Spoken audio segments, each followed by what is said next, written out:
इस वीडियो में आपको बताऊंगा बेलन के फार्मूले के बारे में। फार्मूले का सूत्र कैसे याद करने की ज़रूरत नहीं है, एक बार इसको अच्छे से समझाऊंगा, फिर आपको इसकी याद करने की ज़रूरत नहीं है, आप अच्छे से समझ जाएंगे।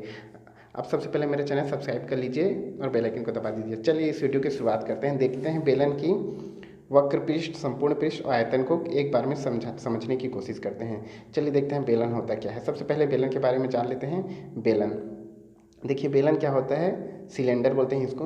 बेलन होता है एक जिसका आधार होता है वृत्ताकार और सिर भी क्या होता है वृत्ताकार, मतलब वृत्त होता है। बेलन क्या होता है, बेलन में दो वृत्त होते हैं जिसके सिर भी वृत्त होते हैं और आधार भी क्या होता है वृत्त होता है। अगर इसका आधार वृत्त न हो, स्क्वायर हो या आयत हो तो फिर वो क्या बेलन नहीं कहलाएगा। जैसे कि उदाहरण के लिए आप घर में देखते होंगे पाइप, नल का जो पाइप रहता है सिलेंड्रिकल होता है।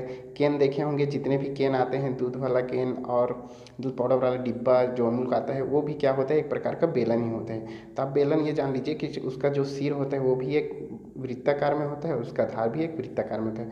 मतलब बेलन में कितने वृत्त होते हैं, दो वृत्त होते हैं, एक सिर हो गया एक आधार। ठीक, अब देखते हैं वृत्त के बारे में थोड़ा सा जान लेते हैं। वृत्त क्या होता है, वृत्त की त्रिज्या होती है आर और वृत्त की परिधि होती है 2πr। इतना तो आप जानते हैं, वृत्त की परिधि क्या होती है 2πr। जो वृत्त की जो किनारे की जो लंबाई है, जो ऐसे वृत्त की किनारों की लंबाई है 2πr होती है और इसका वृत्त का क्षेत्रफल होता है पाई आर का स्क्वायर। ठीक, वृत्त का जो क्षेत्रफल होता है पाई आर का स्क्वायर। अब देखते हैं बेलन की वक्र पृष्ठ। देखिए बेलन की वक्र पृष्ठ मतलब जो हमें बेलन को चारों तरफ से नहीं, साइड से जो घिरा रहता है, बेलन की जो साइड की ये वाली जो साइड है उसको बोलते हैं वक्र पृष्ठ।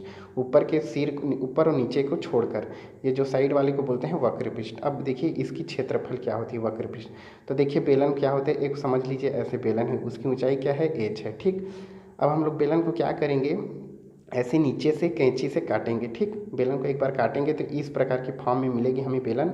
अब इस बेलन को काट कर फैलाएंगे, जैसे कि ऐसे फैलाएंगे। ठीक, अब बेलन पूरी तरह से फैलाएंगे तो बेलन क्या हो जाएगी, इस तरह से फैल जाएगी, ये आयत बन गया। ठीक, अब देखिए जो ये ऊपर में जो सर्कल था इसकी लंबाई कितनी होती है 2πr। क्यों, क्योंकि वृत्त की परिधि होती है 2πr। तो ये जो लंबाई हो गई, ये जो लंबाई कितनी हो गई 2πr, तो ये 2πr हुई अपनी। और बेलन की ऊंचाई कितनी है h, तो ये ऊंचाई हो गई h। ठीक, अभी देखो आयत मिल गया हमें। आयतन क्या होता है, क्षेत्रफल क्या होता है, आयत का लंबाई गुणित चौड़ाई।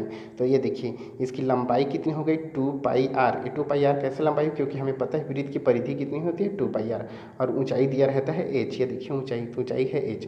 अब देखिए वक्र पृष्ठ क्या होता है क्षेत्रफल, तो इसका क्षेत्रफल क्या होगा लंबाई गुणित चौड़ाई, मतलब 2πr गुणित h। ठीक, तो याद हो जाएगा 2πr गुणित h, ये होता है वक्र पृष्ठ। बेलन का वक्र पृष्ठ होता है 2πr h। अब देखते हैं संपूर्ण पृष्ठ।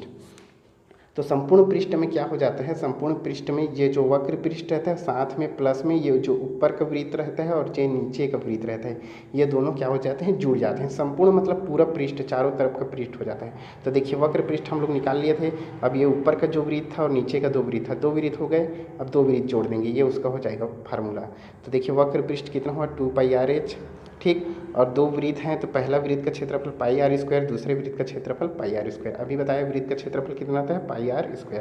अब देखिए ये 2πr², 2πr² हो गया और इधर वक्र पृष्ठ 2πrh है, तो इसमें से कॉमन निकाल देंगे 2πr को, तो यहाँ अंदर में क्या बचेगा h बचेगा और इसमें से एक r बचेगा। तो देखिए संपूर्ण पृष्ठ हो जाएगा 2πr और कोष्ठक के अंदर ब्रैकेट में h + r, ये हो जाएगा संपूर्ण पृष्ठ। अब देखते हैं आयतन क्या हो जाएगा, आयतन हो जाएगा इसके अंदर का जो क्षेत्रफल। तो नीचे में देखें वृत्त का क्षेत्रफल कितना होता है πr और इसकी लंबाई कितनी है h, तो यही इसकी आयतन होगी। तो आधार कितनी हो जाएगी πr² और ऊंचाई कितनी हो जाएगी h, तो इसकी आयतन हो जाएगी πr²h। आयतन क्या हो जाएगी πr²h।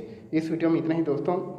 अगले वीडियो में मैं बेलन से संबंधित एक प्रश्न लेकर आऊँगा, उसको फिर सॉल्व करके देखेंगे। अच्छा लगा तो लाइक करिए, सब्सक्राइब करिए, धन्यवाद।